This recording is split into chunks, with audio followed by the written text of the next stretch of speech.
So, Victoria, tell me about your definition of hate and pain.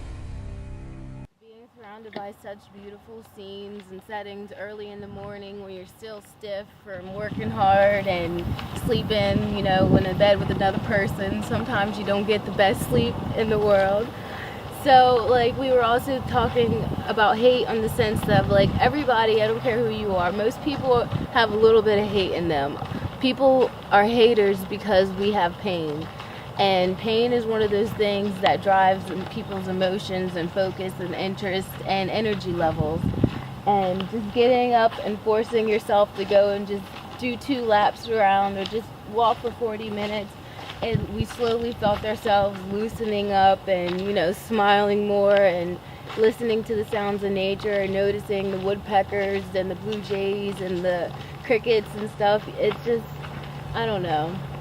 It's a thin line between love and hate, as cliche as that sounds.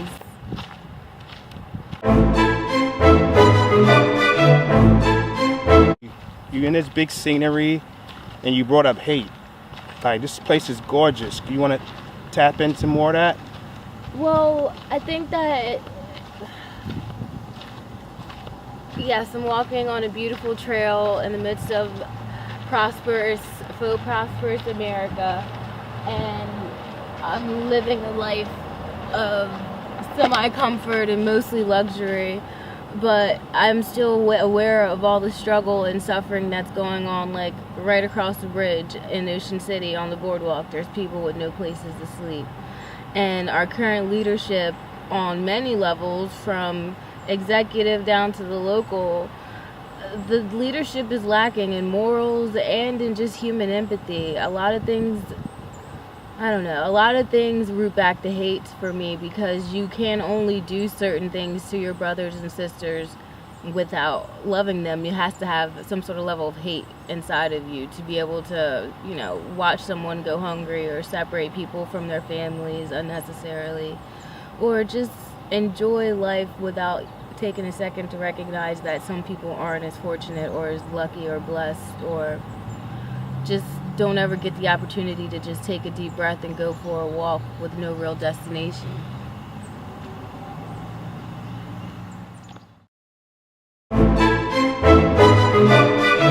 Victoria, if you was just, say you was running for office or leadership and you was offered a seat to sit at the table and the people want to vote for you and put you in power, what would you say to them to fix the issues that's going on right now? What would be your solution, your ideas? What would you do that's pretty innovative, pretty different, and unique? Well, one of the main things I think that's wrong with our society at whole is that there's a lot of people not doing anything productive for society. There's a lot that needs to be done, from just cleaning up trash off of the ground to, building more eco-friendly, sustainable, agricultural implements.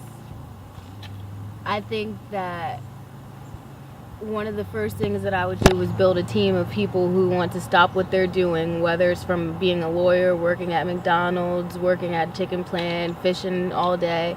Stop whatever they're doing and come together and really focus in on getting people off the streets. That's the first thing that needs to be addressed, not putting people on the moon or sending people to Mars. It's picking up our homeless and forgotten populations and putting them in warm beds and putting safe and clean food in their bellies. That's the first thing I would do, is create a task force to end homelessness. And then from there, you could use those newly rebuilt people without, places in society. You could use those people to start, rebuilding the factories of their own free will. Everyone has a skill. The people you see sitting on the sides with signs, they still have things to offer. They've got skills they've acquired through lives that have been hard. Who knows what they've been through. But I think the first thing I would do would be to get the homeless people homes. After that, I think it would be getting people out of power who don't belong there. If I'm in a position to do that, if I'm in a position to send out pink slips, that would be my next step. Some people just don't need to work with people, period. Not with the way they've operated in the past. There's some people who you can't trust that are currently making millions in our tax dollars excuse my language, to fluff us over. For a political office or be in any position of authority, because I'm the kind of person, I don't like to enforce my will upon other people. I like them to guide themselves, and if we happen to be on the same path, then let's go arm in arm and execute this plan. But if I was to go the mainstream route of, like, you know, campaigning and going for a position, I think that my platform would definitely have to be a humanitarian-based platform, because I'm an Aquarius. This is what we do. We're innovators and humanitarian truth seekers.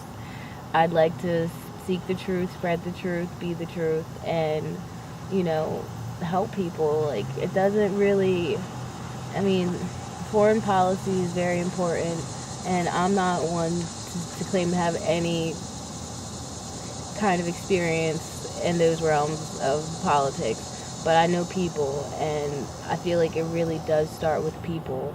And if we can help each other out, I think the world would slowly fall in line. Because if you look at clusters of cultures in this country that prosper, it's, if you look at countries, different cultures that come to this country and prosper as migrants or immigrants, they have a very tight-knit family cluster where the family keeps themselves together. They patronize their own businesses. They, you know, go to their own religious functions together. They are very, very community oriented, and that's why their kids go off to school and become our doctors and our little business owners. And I think that's where Americans falter, at least on the below the 1 to 15%.